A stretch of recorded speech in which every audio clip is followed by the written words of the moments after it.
кога дојде Платнер, еден беше магистар по скијање, кажува дека ова што го има Шар планина и Попова шапка и оно што имате во Охрид езерото, тоа ви е дар од Бога.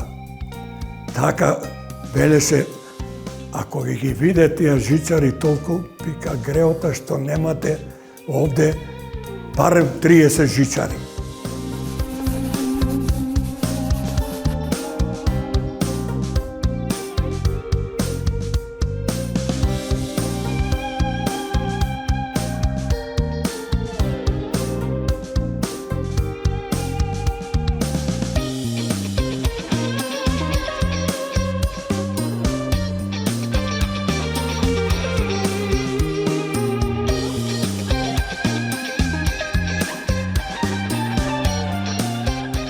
Се наоѓаме на Попова шапка, една прекрасна планина, што изобилува еве и во моментов со снег, со сонце, потоа и една од најубавите планини не само на Балканот, туку и Европа. Во изминатиот периоди тука се организираше Шарпланински европски куп, кој беше од големо значење не само за градот Тетово, за Попова шапка, туку за Република Македонија и во тогашно време и за Југославија.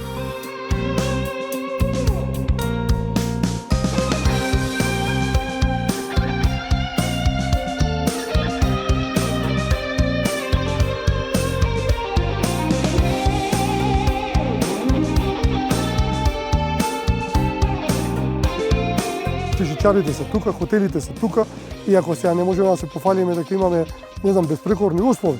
Меѓутоа на надпреварачите не е проблем, не бараат они не знам каков луксус. Нив ни е битно да имаат добри услови за надпревар, а тоа може да им го овозможиме. Имаме ратраци машини за правење на стази, ентузијасти, фала Богу, се уште има. Долги години тоа се правеше без никакви пари, без никакви надоместоци. Така да тврдам, само со ентузијазам и не големи финансиски средства, повторно ова може да се обнови и да се направи на едно завидно ниво.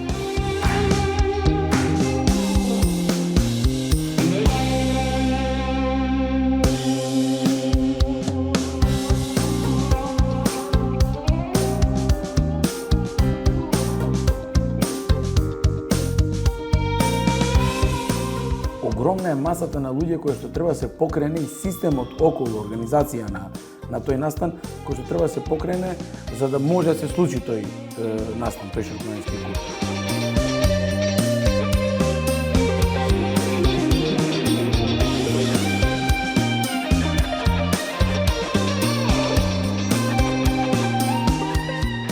Во таа бивша Југославија, ние бевме као Република Македонија втори, словенците беа неприкосновени на вистина во скијањето, ние бевме као втора сила во Југославија, а по осамостувањето имавме еден фантастичен успех, еден надпреварувач Ѓорѓи Марковски од Битола, дури беше пионерски светски првак во скијање.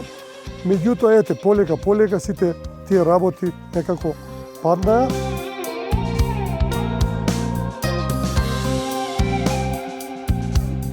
Можеме да котираме високо, затоа што имаме извонредни природни услови за тоа скијање. Тоа е тој јелак кај што природно не треба ни, не знам, да се прави вештачки снег, ни ништо тамо држи, да речемо, февруар до март држи снег тамо.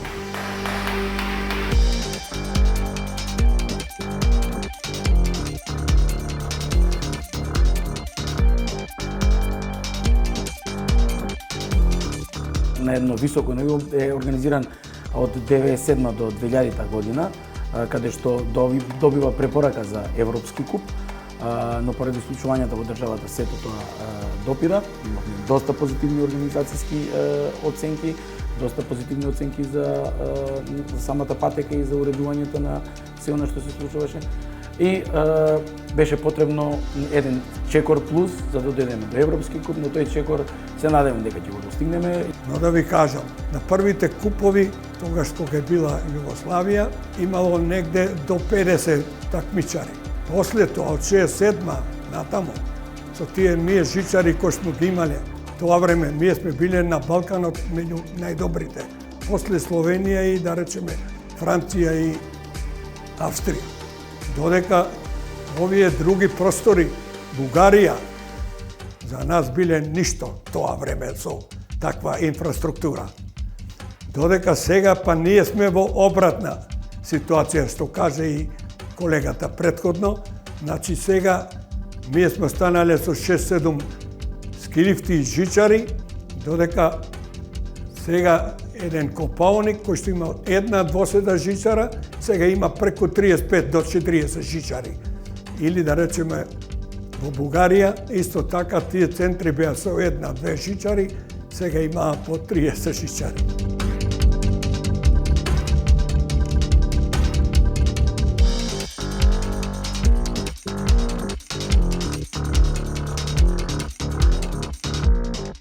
Традиционалниот пехар се наоѓа во планинарскиот клуб Љуботин. Тој навистина би требало да биде во некој музеј кој што би требале да го имаме во Македонија, но еве нашава просторија на еден мал музеј кој што голем број на туристи доаѓаат го посетуваат тука и таа конекција на планинарскиот клуб Љуботин и на скијањето, односно шарпланинскиот клуб. Креотот за шар планина да нема купови, да нема организација, да нема скијачи, тоа е трагедија голема. За спортот, уопште.